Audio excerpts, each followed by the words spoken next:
Be ready. Start. Mr. Vice Chairman, sir, at the outset, I must express my thanks to the honorable members on both sides of the House who have participated in the discussion on the 10th five-year plan document. Honorable members will very kindly appreciate that within the short time at my disposal, it will not be possible for me to clarify all the points which they have raised during the course of the discussion. I am going to confine my remarks to certain important aspects of the discussion, though I have taken note of almost all the points which honorable members made during the course of the discussion.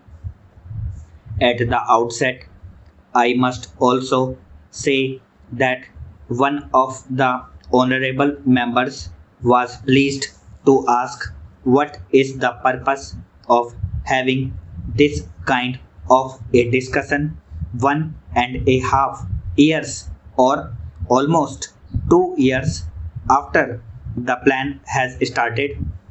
I do not know whether honorable members do recollect that my predecessor, Mr. Tiwari, had circulated a note to all the members of this House, particularly about the 10th plan framework, and he expected that the honorable members will be able to send their remarks to the minister and also to the planning commission so that before the draft document of the 10th plan is prepared and finalized, their views could be taken into account.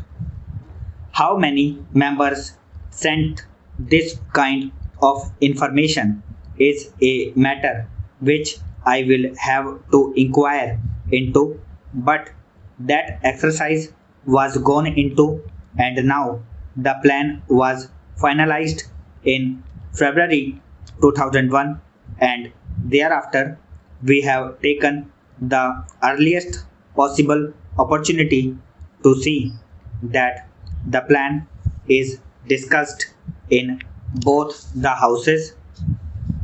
Sir, I am aware of the fact that the international situation and also the internal situation in which this 10th five-year plan has been finalized will definitely have some kind of an impact on the plan document as it was prepared and how we will be succeeding in trying to avoid the adverse effects it might have on the achievement of the physical targets that we have set for ourselves at the end of the 10th five-year plan. Sir, there are 3 points which were mentioned by all the honorable members.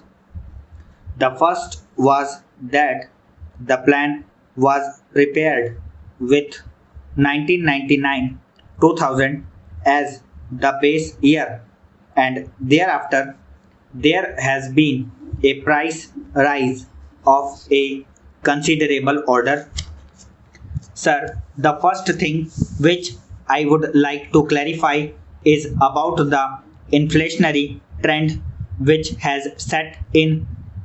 One of the honorable members, Shri Shankar Ghosh, a very experienced member of this House who had also been in the planning commission and knows the intricacies of how the things are being worked out, has been pleased to state here that the rate of inflation is very high, and added to that the balance of payments position is going to be very bad compared with the percentage that we have worked out for the 10th plan as a whole for imports.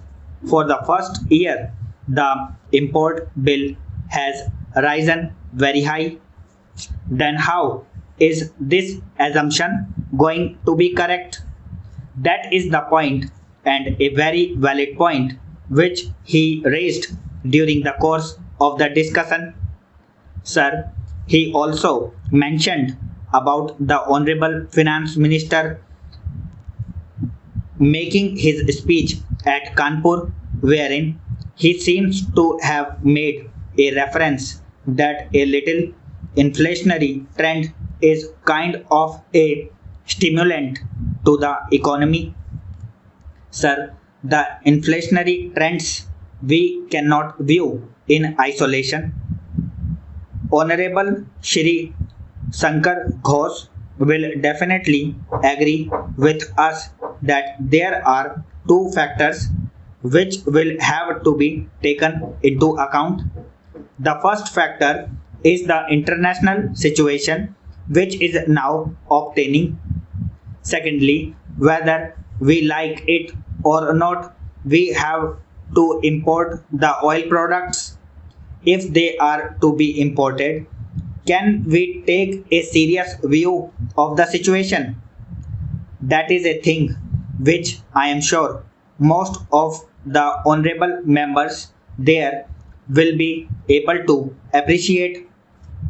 The second aspect is, why is it that we have such a high import bill in 2001 when the plan itself commenced, and when we were talking in terms of 9% immediately in the very first year it jumped.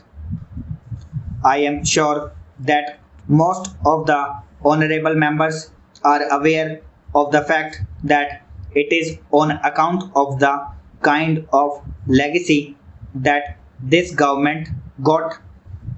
I would not like to dilate on that issue, but the fact of the matter is that the agricultural production had gone down. Even in the industrial sector, there was a decline of 1.4%. The coal production had considerably gone down in terms of production, and the electricity generation was at the lowest.